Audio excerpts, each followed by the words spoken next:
One for you guys today. Recently, I had a case not too long ago where this individual was basically having acute chest angina during a warm up phase of activity.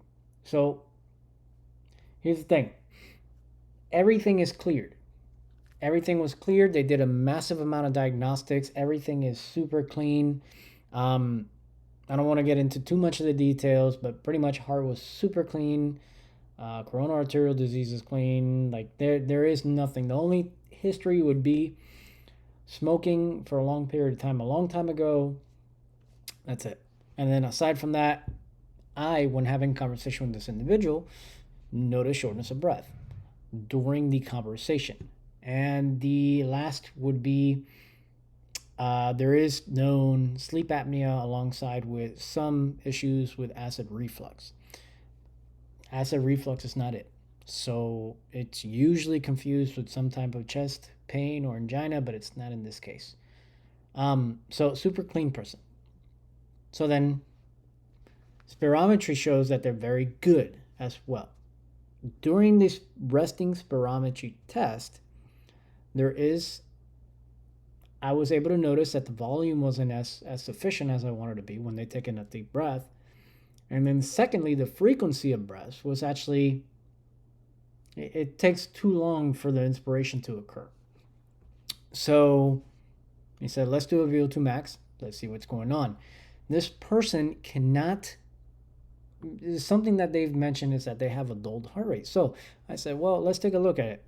There's three things that usually result into a dulled heart rate and then some form of angina, and that usually is kind of like the association that they can't get enough of a breath and oxygen in the body, so they go more anaerobic. But at the same time, you could get some chest pain. It's not that common, but it is relatable into that sense. If you can't catch your breath, you eventually have chest pain. So let's take a deeper dive and we'll look at the numbers and I'll kind of explain everything. So VO2 max versus CO2, we could already tell that this individual at peak gets about 1736. Now, that's not high. That's equivalent to maybe a walk in Met levels. So essentially, this person walking in faster pace it's the maximum that they could do in 1 second, a peak, right? Versus if we try and look at what the average is, we want to see where all these guys, I usually say it's just about here. This is the average. This would be somewhat considered your VO2 max if we stuck it into a formula and get better. But you could tell that there's like a constant trend hitting in this line right here. So we could say that this is about 1250 on a VO2 max in absolute volume. So meaning oxygen taking in for that person, regardless of size. Now, if we add size, this is what their VO2 ends up. So their peak is about 21. Their average max, it will be about like 18. I want to give them a little bit more, 16, right? If you could see like 16, 17, around there. The issue is that at, let's say, the peak, 21, you divide that by 3.5, that gives you METs. So we're talking about maybe like an 8. Let's take a look.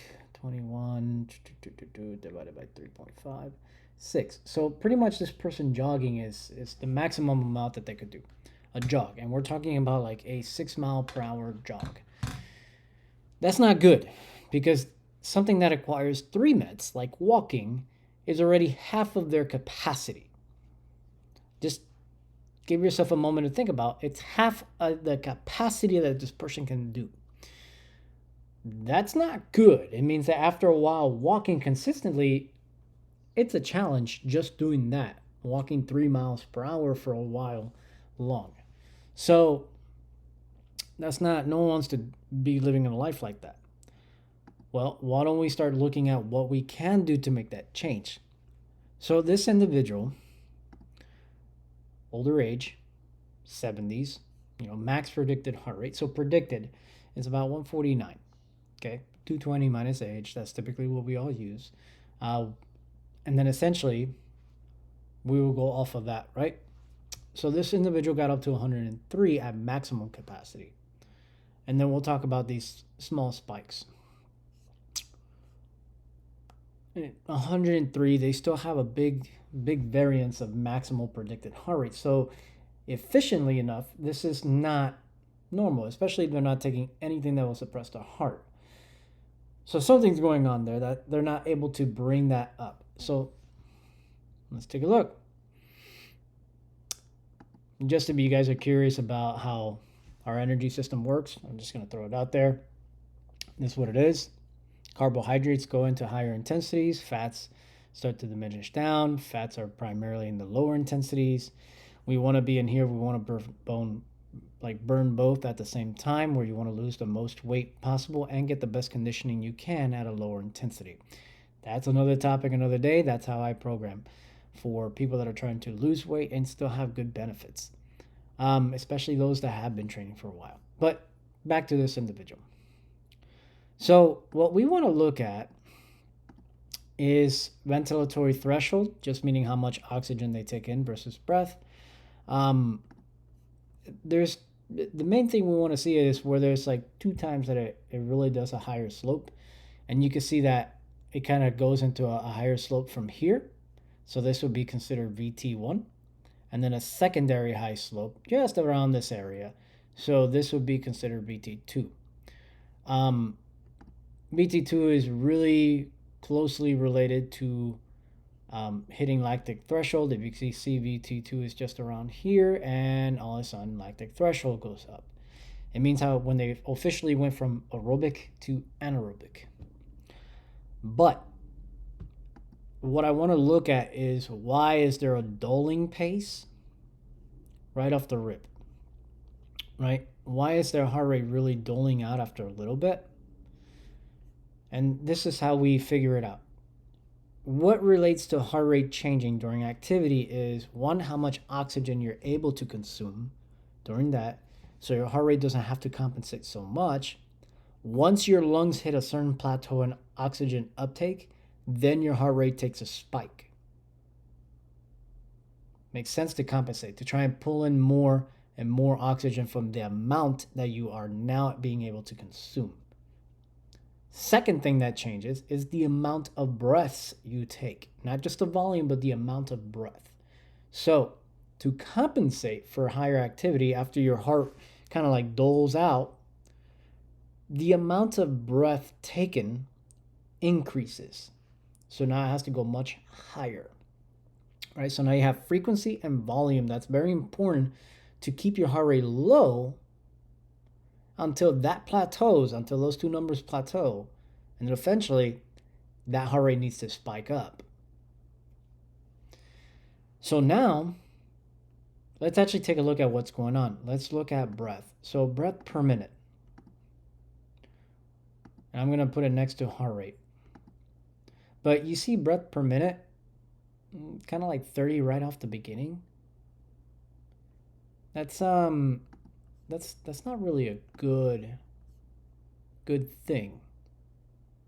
About 18 breaths, 16. So the average person breathes about 12 to 20 breaths per minute. Average 16.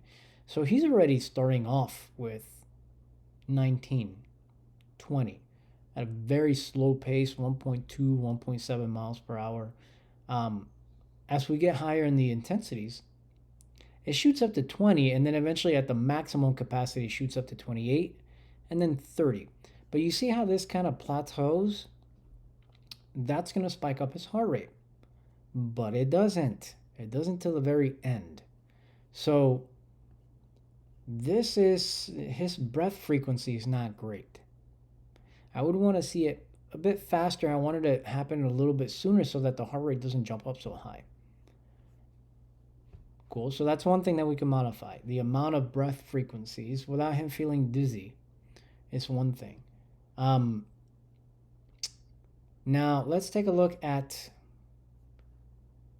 inspiration. So forced inspiratory of oxygen.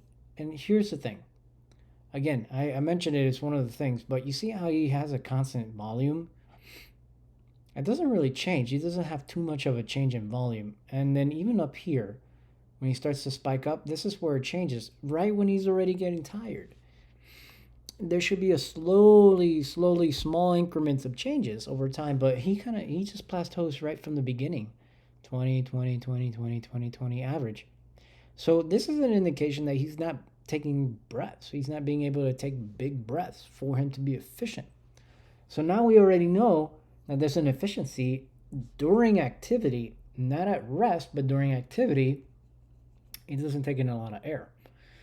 Again, this could have been a long-term effect from smoking for so many years. Now, if we look at exhale, right, expiration, we could see, this is forced, by the way, so we could see that he's really trying to push all that air. So here he's great, but then here he kind of like gets tired. So that's something that we could work on. We could work on breath. We could do a lot of breathing techniques. We could do pursed lip techniques. We could do respiratory techniques, commonalities, things that you could find in pulmonary rehab. We could do a lot of those type of techniques. And then the last thing was actually to develop his conditioning, especially in cardio. So weight training, he's pretty good. Because what happens is, even people that have really bad shortness of breath, people that have more prone to being into pulmonary diseases and stuff like that, their RER is going to spike up much higher because they can't buffer the stuff.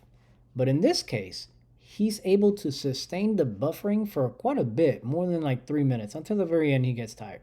So it's an indication that this person could metabolically, his glycolytic flux could basically turn over lactic and pyruvate and everything like that quickly, and he could sustain it. And he's like, the only thing that hinders him is his breathing. His breathing is what holds him back from being able to go at a more steady pace, and his conditioning. So there's a lot of different protocols that we can do, but from an exercise standpoint, we need to understand the levels of angina. When can you exercise, when not to exercise? When can I continue? When can I stop? Or should I stop, say? And then a lot of the breathing techniques that will be associated with this, and it's simple stuff that this person could do on a regular basis. They don't have to be doing it in a specific place. They could do it from their chair, from their house, wherever they want.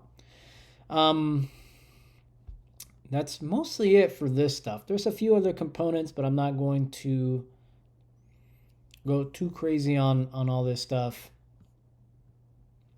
But yeah, that is this case today. Very interesting. I always like these cases. If there's anybody that wants to do a VO2 and they have some form of clinical stuff that they're trying to figure out, call me. I always love all this stuff. This is my bread and butter. I love complicated cases. Diabetic athletes, pulmonary issue athletes, any type of person that's trying to have a higher performance and they have some type of contraindication that they're worried about, talk to me. You talk to me, I'll help you figure out what are the best things to do, who to go to, what to refer to, what tests to do, and take it to a whole new level with the team that we'll put together. All right. Well, I'll see you guys for the next case.